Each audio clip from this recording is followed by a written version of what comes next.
What if I told you that the greatest danger to your family isn't something obvious? Not violence, not crime, not even the things you've already been warned about, but something far more subtle, something that slips quietly into your home, sits in your living room, enters your thoughts, and you don't even realize it's there until it's already too late. Because that's exactly what happened to him. He didn't start as a priest. He didn't grow up thinking he'd one day be warning families about spiritual attacks, about unseen battles, about doors that once opened are almost impossible to close.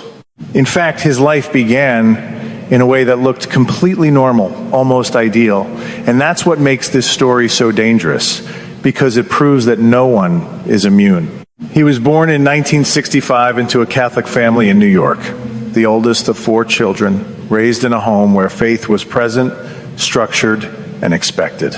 His father was a New York City fire chief, a man of discipline and authority, while his mother stayed home raising the children, creating what should have been a stable, grounded environment.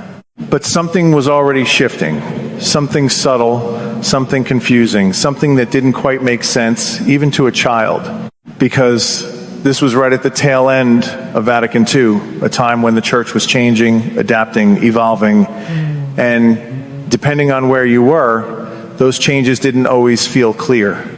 In the Northeast, especially, interpretations became strange. Even as a young boy, he could feel it. Something was off. The structure that was supposed to guide him felt unstable, inconsistent, and that confusion planted a question deep inside him, one that wouldn't be answered for decades. But confusion alone doesn't destroy a life. What happened next did, because at just 10 years old, something entered his life that would fracture his identity, distort his understanding of trust, and silently begin shaping every decision he would make for the next 2 decades. And it came from the last place anyone would expect. A priest, not a stranger, not someone distant, someone trusted, someone welcomed into his home. And what happened wasn't just wrong, it was devastating. It shattered something inside him instantly. It replaced innocence with confusion, peace with shame, and trust with something far darker. He didn't understand it. He couldn't process it. All he knew was that something deeply evil was happening, and somehow he felt like it was his fault. And that's where the real damage begins.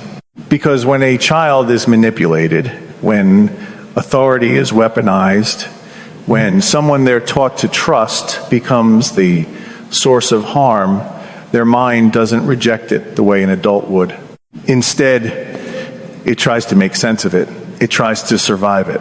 So when that same priest would come to his home, smile at his parents, ask how he was doing, and then be invited inside, something inside the boy broke even further. Because now the lines were completely blurred. Reality itself became unstable.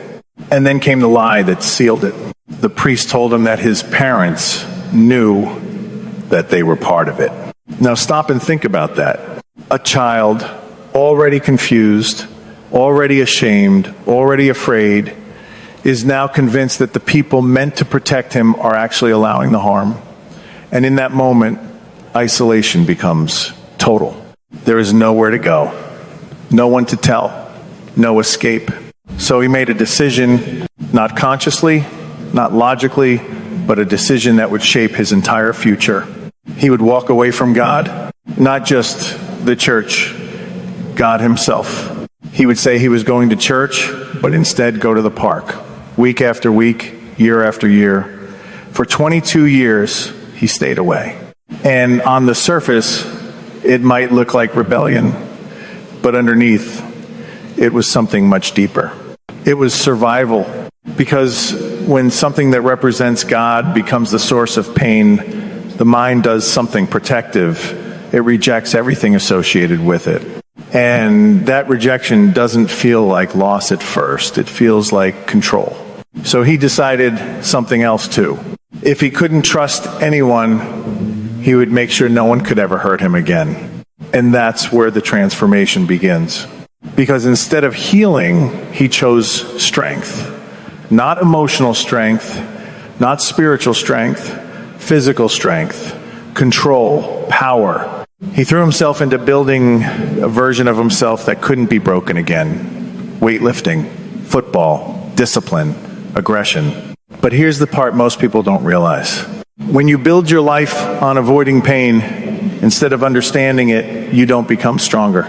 You just become harder. And hardness isn't healing. So as he grew older, that mindset didn't disappear.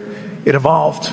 Because now, instead of just protecting himself physically, he started chasing something else. Something that looked like success, but was actually just another layer of defense. Power, status, money. And in 1970s in ADS New York, there was one name that represented all of it. One figure who seemed untouchable, unstoppable, admired by everyone, regardless of politics or background. Donald Trump.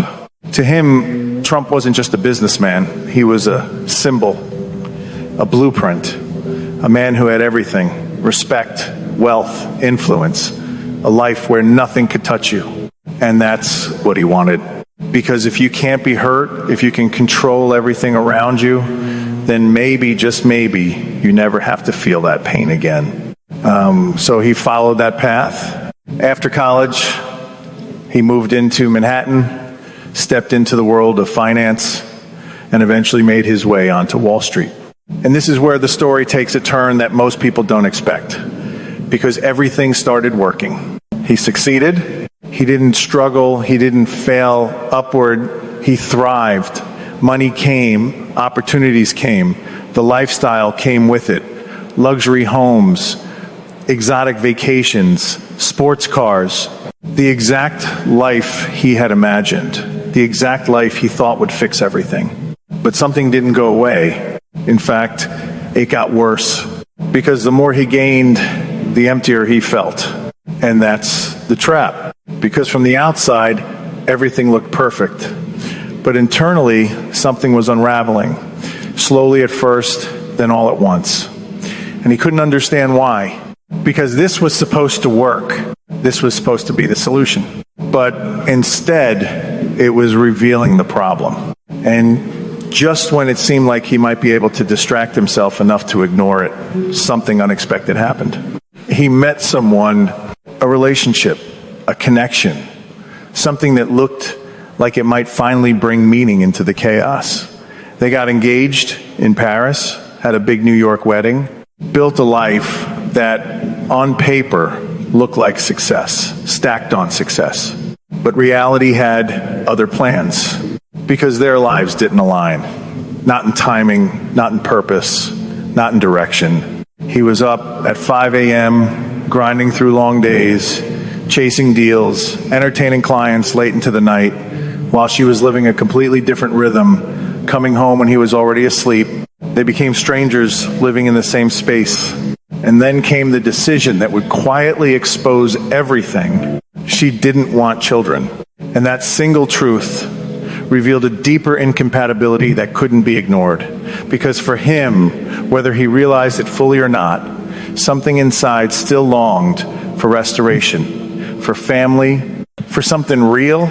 So the marriage ended, and not cleanly. Because divorcing a lawyer, especially in New York, doesn't just end emotionally.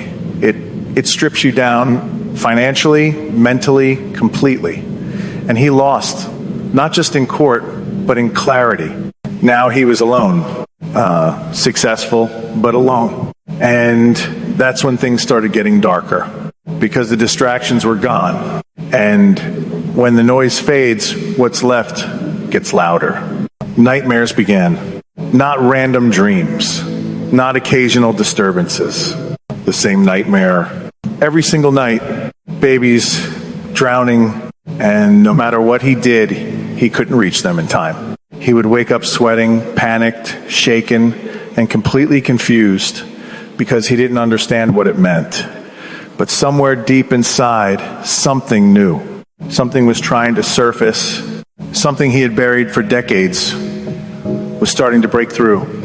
And just when it seemed like he was about to face it, Something unexpected interrupted everything. A phone call, an invitation, a trip to a place he had never heard of, in a country he didn't understand. That would change everything. But not in the way he expected, because what he thought would be a simple getaway would become the moment his entire life began to unravel and be rebuilt from the ground up. And what happened there is where the real story begins. Because he didn't go there looking for God. He went there trying to escape. That's the detail most people miss, because when people talk about transformation, they make it sound intentional, like a decision, like a moment of clarity, but this wasn't that. This was a man running from something he couldn't understand, stepping into a place he didn't believe in, and encountering something he couldn't explain. The invitation came almost casually.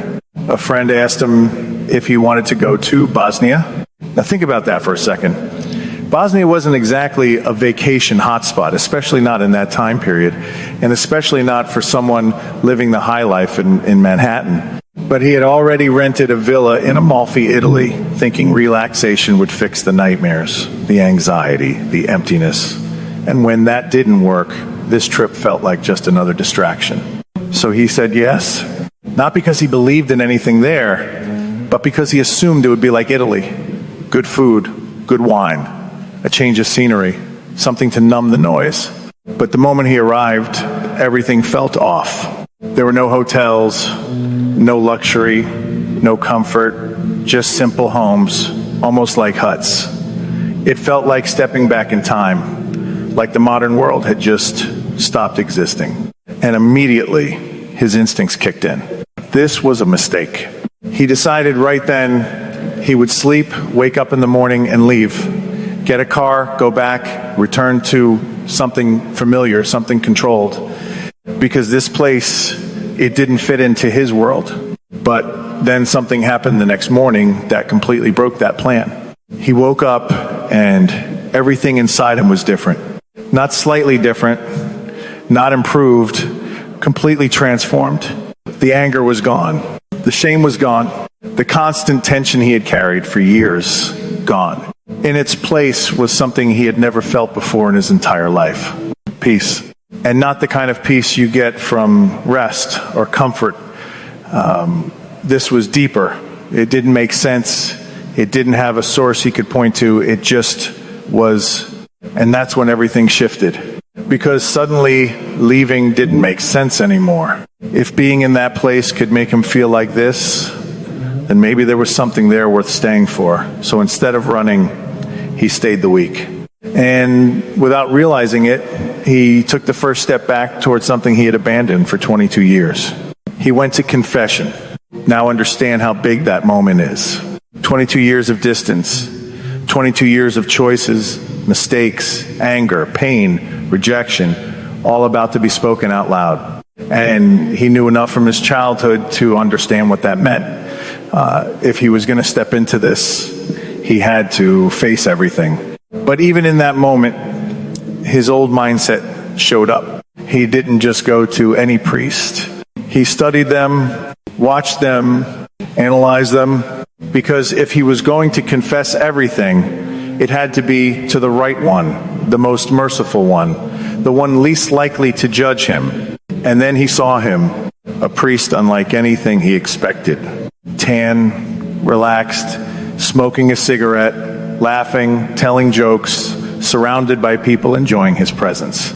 And he thought, that's the one. So he approached him, asked for confession, and sat down. And for the next 20 to 30 minutes, he unloaded everything.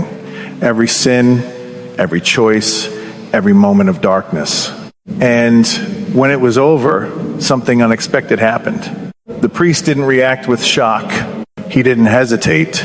He didn't even seem surprised. Instead, he absolved him and then said something that made no sense at all.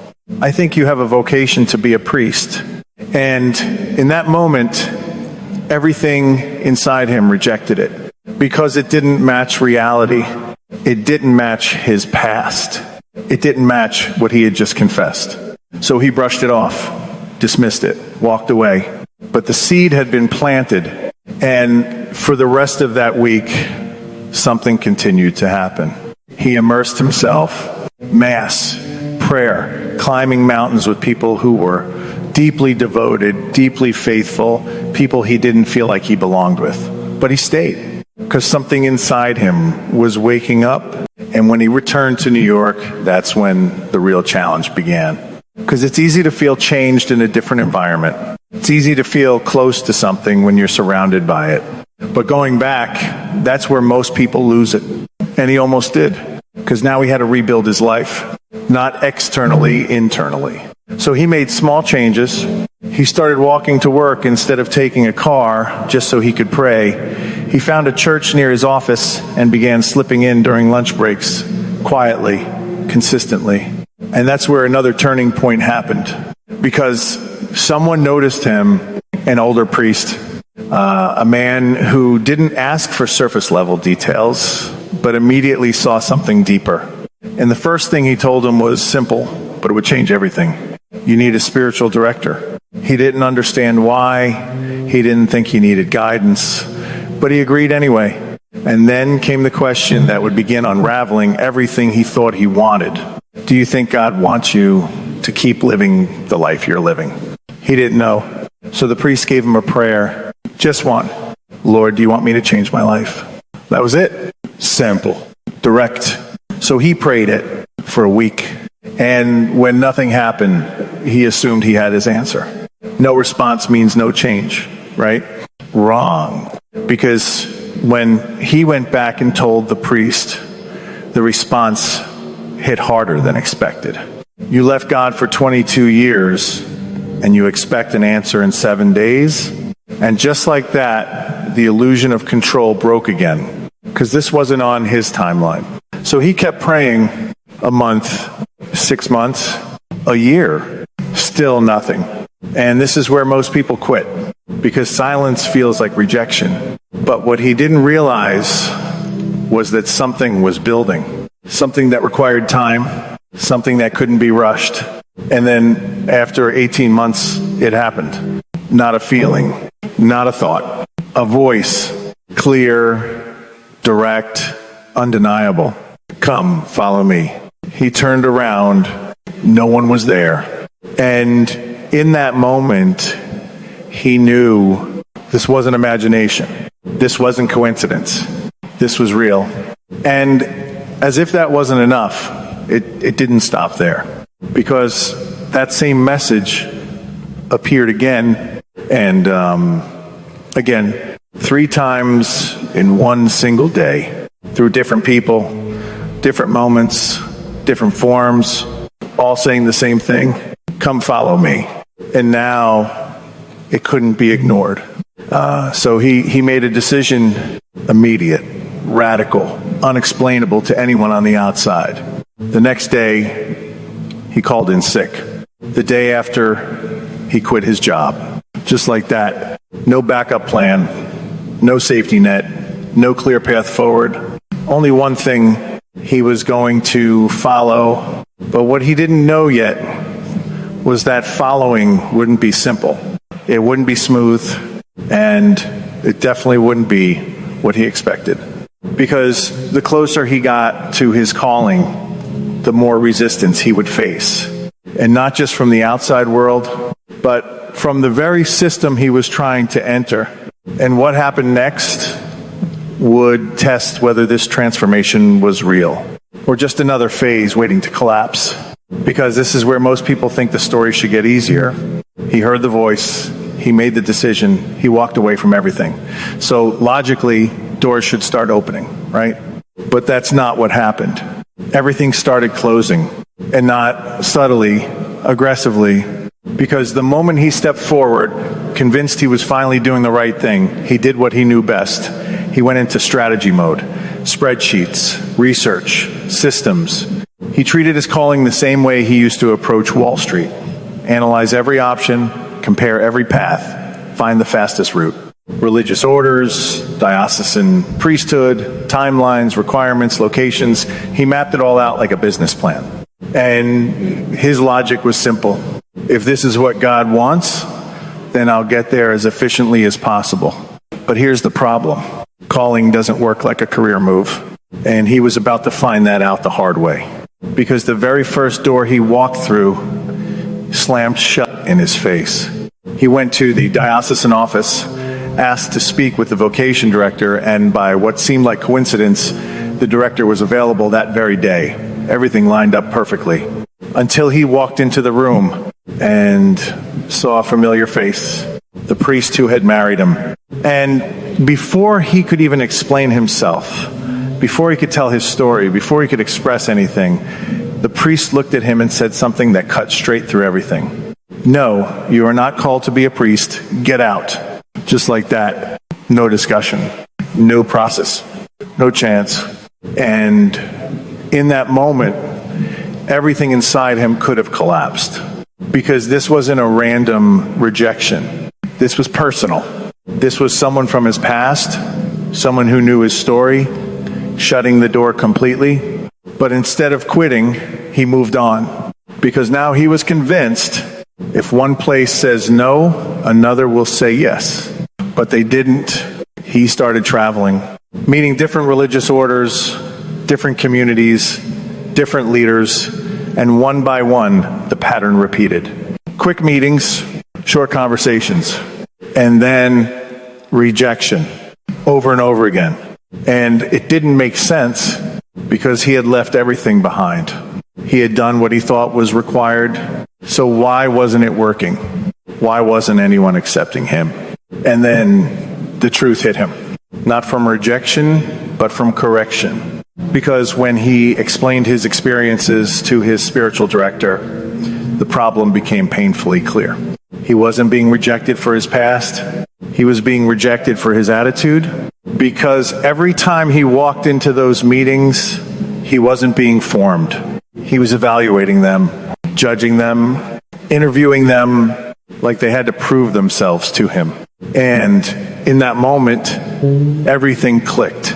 This wasn't about qualification. It was about surrender. And he hadn't done that yet. So he adjusted, changed his approach, learned to listen instead of lead, to receive instead of control. But just as things began to shift, something happened that would shake everything again. She from Joe. And suddenly, this wasn't just about him anymore. Because he lived just blocks away from the World Trade Center. And in a single day, everything changed. The city, the people, the atmosphere, the sense of safety, gone. But for him, it was even more personal. Because people he knew didn't come back. Firefighters connected to his family, gone. Friends, gone. And one call in particular would pull him into something deeper. Avito, the wife of one of his close friends who had died that day, asked him to take her to a healing mass. And he said yes, not knowing that this moment would redirect his path completely. Because at that mass, something unexpected happened. A priest noticed him, not casually, intentionally, and after the service, he called him over, looked at him directly, and asked a question that felt almost confrontational. What are you doing with your life? And in that moment, stripped of everything, without the identity, without the career, without the plan, the answer was simple: nothing. And the priest didn't comfort him, didn't encourage him, didn't ease the moment. He just handed him a card and said, maybe you should come to Boston. And walked away. No explanation, no follow-up, nothing. And at first, it felt strange, almost rude, like an interruption, not an invitation. So he ignored it, moved on, dismissed it, until someone else brought it back. His parents, because when he told them what happened, they didn't focus on the priest's tone. They focused on the message. Did you pray about it? And that question brought everything back into focus. Because now he had a choice. Ignore it again or test it. So he prayed, and this time, instead of overthinking it, he took a simple step. I'll go for a weekend, just a weekend, nothing more. No commitment, no pressure, just explore it. But that weekend turned into 9 months because the priest he met there wasn't like anyone he had encountered before. He wasn't theoretical. He wasn't distant. He lived everything he preached every single day. And for the first time, he saw what this life actually looked like in reality. Not ceremony, not routine, but transformation, because this priest didn't prepare like others. He didn't rely on notes or scripts. He spent hours in prayer, in silence, in adoration. And then when it was time to speak, it just flowed naturally, powerfully. And that's when something new started forming inside him. A different kind of discipline, not physical, not professional, spiritual. Because now, instead of building strength through control, he was learning strength through surrender. And that shift would be tested almost immediately. Because one night, in the middle of a brutal snowstorm, something happened that would challenge everything he thought he knew about fear, risk, and purpose. The city was shutting down. Warnings everywhere. Stay inside. Do not go out. It's dangerous. You could die. But instead of staying in, the priest shouted upstairs, "Get your coat, we're going out." And in that moment, logic said no. Fear said no. Everything said no. But he went anyway. And what they did next would completely redefine what it meant to live this life. Because they weren't going out for themselves. They were going out into the storm, searching for people no one else was looking for. Homeless men and women left outside, freezing, forgotten. And for hours, they drove through the storm, picking them up one by one, bringing them back, giving them food, warmth, shelter. And as he watched this unfold, something inside him shifted again, because this wasn't theory. This wasn't tradition. This was real. This was what it actually meant to serve. And for the first time, he realized something that most people never understand. This path wasn't about escaping life. It was about stepping deeper into it. But what he didn't know yet was that the deeper he went, the more he would be forced to confront the very thing he had been avoiding his entire life. Because healing doesn't happen on the surface. And what was coming next would take him straight back into the darkest part of his past in a way he never expected. Because just when he thought he was moving forward, growing stronger, becoming clearer, stepping into something meaningful, everything turned back toward the one place he had spent his entire life trying to avoid. The wound, and not in a quiet way, not in a distant memory, but directly, publicly, relentlessly. Because in 2002, Boston became the center of something that would shake the entire world, the exposure of widespread abuse within the church. And suddenly, what he had buried for decades wasn't hidden anymore. It was everywhere. On the news, in conversations, in anger, in division. And people didn't just react one way. They split. Some were furious at the church, demanding accountability, justice, answers, while others rejected the claims entirely, defending the institution, accusing victims of lying, exaggerating, destroying something sacred. And he was standing right in the middle of it, a victim, preparing to become a priest, which meant no matter where he stood, he didn't belong. To some, he represented betrayal. To others, he represented hypocrisy. And inside, the conflict was even worse, because now he couldn't avoid it anymore. The past wasn't buried. It was demanding to be faced. And this is where most people break, because going back into that kind of pain willingly requires something most people don't have. But he didn't turn away. He went deeper, because now, for the first time, he wasn't alone in it. And slowly, painfully, something started to happen. Not instantly, not dramatically, but steadily, he began to see something he had never seen before, that what happened to him didn't define God. that the evil done to him wasn't from God, that the presence of darkness didn't mean the absence of light. And that realization changed everything, because for the first time, he could separate the two. The abuse and the truth, the betrayal and the faith. And once that separation happened, healing could begin. Not as a concept, but as a reality. And that's when everything started accelerating again. Because now he wasn't just searching anymore. He was becoming, step by step, experience by experience, lesson by lesson. Everything he had gone through started connecting. Even the strangest moments, like the trip to Poland, because what seemed random at the time began to reveal a pattern, a lesson, a principle that would define everything moving forward. Surrender. Because every single day on that trip started the same way. A prayer. Simple, but dangerous. Lord, we give you permission to use us however you want today. Let us see your hand at work. And every single time they prayed it, something happened. Not coincidence, not luck, something intentional. A broken car leading them to a town without a priest, where Mass hadn't been celebrated in months, where someone needed to be healed. A random stop turning into a moment of restoration. A delay becoming a doorway. And slowly he began to understand something most people never do. That when you truly surrender control, life doesn't become easier.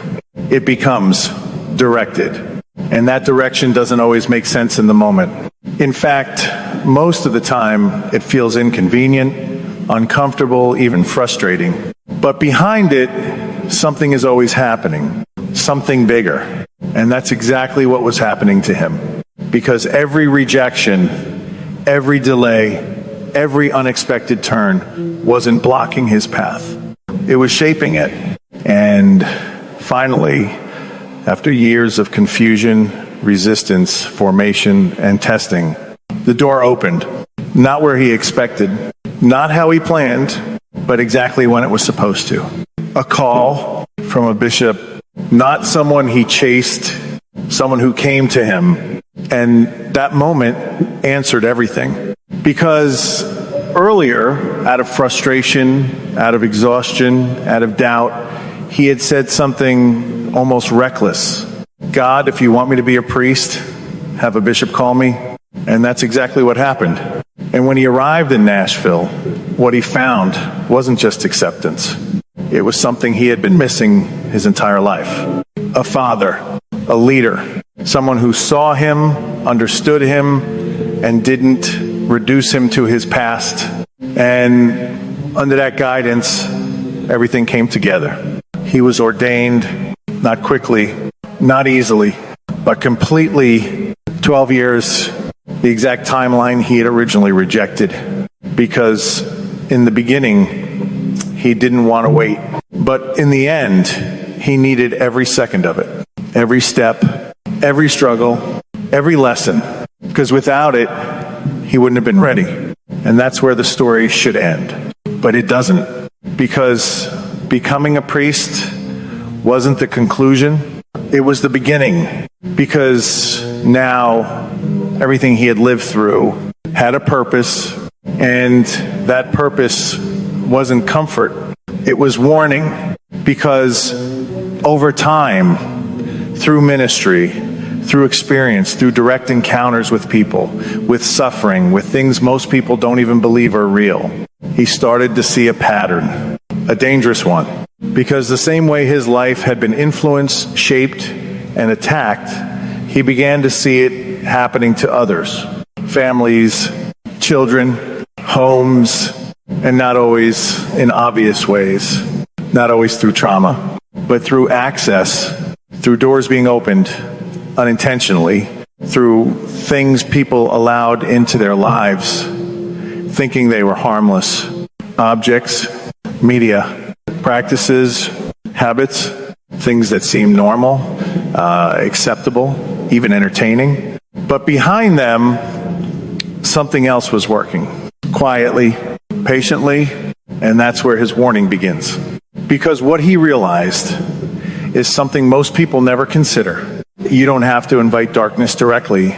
You just have to stop guarding the door. Because once something enters, it doesn't always leave easily. And the effects don't always show immediately.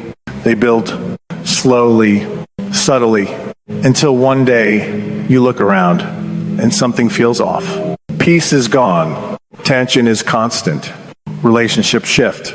Thoughts change, and you don't know why. But there is a reason. There is always a reason. And that's why his message is so direct, so urgent, so uncomfortable.